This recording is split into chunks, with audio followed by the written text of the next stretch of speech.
Hello student, इस video में इस लेक्चर हमारा लेक्चर नंबर 3 में अब हम लोग पढ़ने जाएंगे nomenclature of complex hydrocarbon. Nomenclature of complex hydrocarbon. देखिए कुछ ऐसा वर्ड है जो हमारा ऑर्गेनिक कंपाउंड में बहुत महत्वपूर्ण है। नामकरण जब सीखेंगे, नामकरण लिखेंगे, उसमें इसका बहुत यूज आएगा। अब बात आएगा कि बहुत सारा पीछे कमेंट भी आता है, सर ये कैसे हो गया है, मिथाइल कैसे किसको कहेंगे, इथाइल कैसे कहते हैं। तो ये ऑलरेडी आपको क्लास में बतला भी दिया गया है। फिर भी मैं एक जगह इस कुछ ऐसा है जो सम इम्पोर्टेंट कंपाउंड है जो होते हैं उनको मैं बता रहा हूँ। देखिए CH3 और हाइफन के जब होगा, इसको हाइफन बोलेंगे, मतलब ये हाइफन है बाबू। ये सब जैसे ट्रैक्टर होता है ना, भोजपुरी में वो समझा लो, ट्रैक्टर होला ना, ट्रैक्टर के जो इंजन वही है बाबू, जाके टेलर में सट जाए, टेलर में जाके क्या है सटी।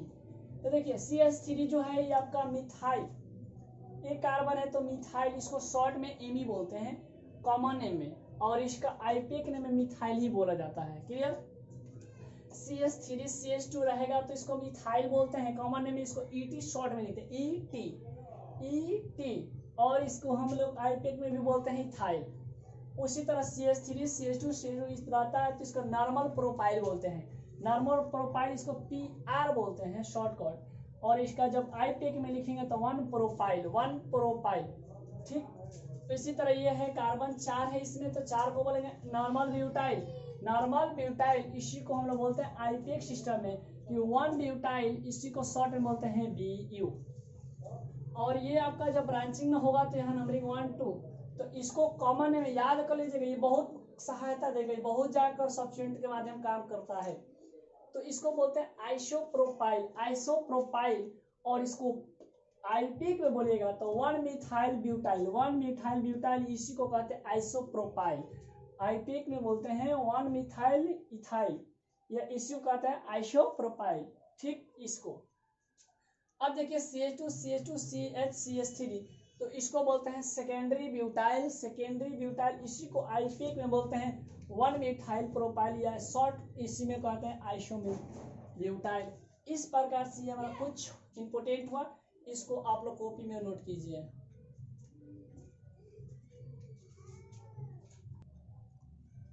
देखिए उसके अलावा ये और बहुत सारा चार्ट और है। देखिए ये जब आपका हुआ तो ये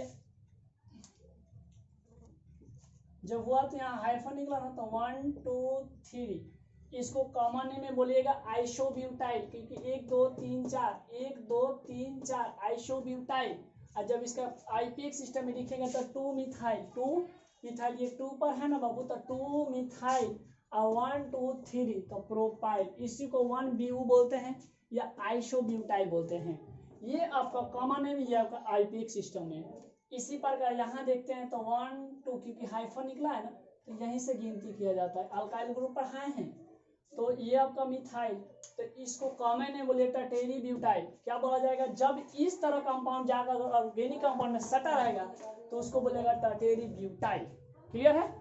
और जब इसका आईपेक में चलेगा तो 1,1 डाई मिथाइल मीथेन, 1,1 डाई इसलिए लगा है क्योंकि बाबू है 2 गुबावे मिथाइल इथाइल 1 2, फिर यहाँ हाइफन निकला है तो 1 2 3, तो ये आपका मिथाइल हुआ तो 1,1 डाई मिथाइल प्रोपाइल, और इसको कॉमन में बोलेगा टर्टेरी पेंटाइल, क्योंकि कार्बन की संख्या हमारा 5 को है। देखिए 1 2 3 4 5 है तो पेंटाइल, टर्टेरी पेंटाइल।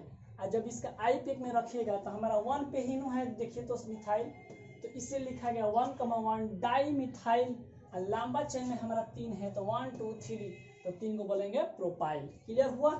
ठीक इसी प्रकार ये इसी को यही ले जाकर सब्स्टिट्यूएंट के में जाकर सकता है, सब्स्टिट्यूएंट की काम करता है यही सब। तो देखिए 1 2 3, तो 1 2 पर हमारा मिथाइल है तो 2,2 डाई मिथाइल प्रोपाइल, लंबा चेन 3 को है तो प्रोपाइल, इसी को शॉर्ट में बोलते हैं नियोपेंटाइल। और इसका कॉमन नेम होता है नियोपेंटाइल भी। देखिए 1 2 3 4 5 कार्बन तो नियोपेंटाइल। इस तरह से हमारा ये मुख्य कंपाउंड था जो ऑर्गेनिक कंपाउंड बनाने में, नाम लिखने में बहुत सहायता करता है। इसको नोट कर लीजिए।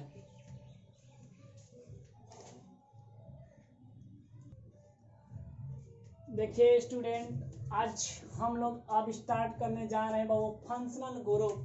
फंक्शनल ग्रुप का 16 होते हैं टोटल। आपको असाइनमेंट भी दे दिया है और लेक्चर नंबर 1 में आपको बताया भी गया है कि 16 कौन कौन सा ऐसा है जो आपका फंक्शनल ग्रुप है। और इससे बाबू ऑब्जेक्टिव आता है आपको पूरा टोटल नंबर 2 नंबर का आता है ऑब्जेक्टिव में, और इससे नामकरण सीखने में बहुत सहायता करता है। देखिए सबसे पहले हमारा है अल्कोहल। अल्कोहल बाबू आपका यूनिट नंबर 10 भी है जो एनसीईआरटी में लिखा है अल्कोहल, या 12th का सिलेबस भी है कि अल्कोहल, और इसे जेई और एडवांस नीट में एग्जाम में भी पूछा जाता है अल्कोहल से प्रॉब्लम। तो देखिए सबसे पहले अल्कोहल का हम लोग नोमेनक्लेचर पढ़ेंगे, इसके बाद हम लोग इसका बारी बारी से टोटल फंक्शनल ग्रुप जब पढ़ लेंगे लोग 16 का 16, उसके बाद हम लोग इसका प्रोपोर्शन और प्रॉपर्टी इसका टोटल पढ़ेंगे और रिएक्शन। क्लियर हुआ? तो चलिए हम लोग बात करते हैं पहले इसका नोमेनक्लेचर। जब अल्कोहल ग्रुप होगा तो उसका नाम कैसे लिखा जाता है। और सबसे पहली बात है कि बाबू मैं जिस ग्रुप का ले रहा हूँ, जिस फंक्शनल ग्रुप का ले रहा हूँ, बतला रहा हूँ, अपना से कोशिश कीजिए कि एनसीईआरटी का इस पे जो अल्कोहल पे प्रॉब्लम है उसको ज़्यादा से ज़्यादा कोशिश कीजिए बनाने के लिए।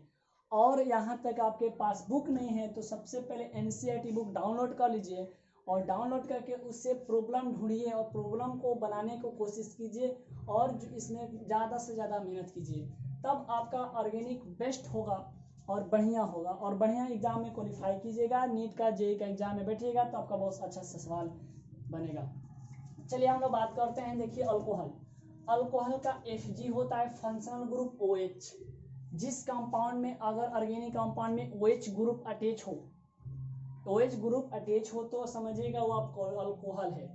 जब अल्कोहल है तो उसका सफिक्स याद कर लीजिएगा OL लगेगा। क्या लगेगा? OH सफिक्स होता है। OH सफिक्स का मतलब होता है कोई भी चीज के जब नाम में लास्ट में जुड़ता है ना, वो आपका सफिक्स काम करता है। जैसे मान लीजिए किसी का नाम है रोहित कुमार श्रीवास्तव, तो श्रीवास्तव आपका क्या हो गया? उसका सफिक्स काम करेगा, या कुमार उसका क्या हो गया? सफिक्स काम करेगा। तो देखिए इस अल्कोहल में सफिक्स के काम हमारा OL करेगा, इसका OL होगा। और इसका GMF जनरल मॉलिक्यूलर फार्मूला होता है CnH2n+1, CnH2n+1 और OH। क्लियर हुआ? जो भी यहाँ देखा जाए अगर हम वैल्यू रखेंगे तो अगर बेस नेम जब लिखिएगा इसको बेस नेम तो एक्स अल्किनॉल, जब हम बेस नेम इसका लिखेंगे तो एक्स अल्किनॉल होगा। कब? कि जब हमारा अल्कोहल की संख्या 1 होगा तब। और बेस नेम अगर जब लिखेगा 2 अगर अल्कोहल हो तो हमारा XY alkane diol if 2 OH group. जैसे कोई पूछ सकता है आपका XYZ क्या, तो लिख सकते हैं कि बाबू where XY position of OH group, मतलब OH ग्रुप की संख्या आपका शो करता है इस नामकरण में। जैसे सिंपल, आइए पहले हम लोग नाम से शुरू करते हैं। जैसे CH3CH2, तो आप में इसमें OH है ना, तो जब इसका नाम लिखिएगा आप, जब अब इसका नाम लिखिएगा तो कार्बन देखिए कितना है? 2 है ना, तो 2 को कहते हैं मेथ एथ, तो लिख दीजिएगा एथनॉल। ई हटाकर देखिए ई कटकर OL जुड़ा है तो एथनॉल का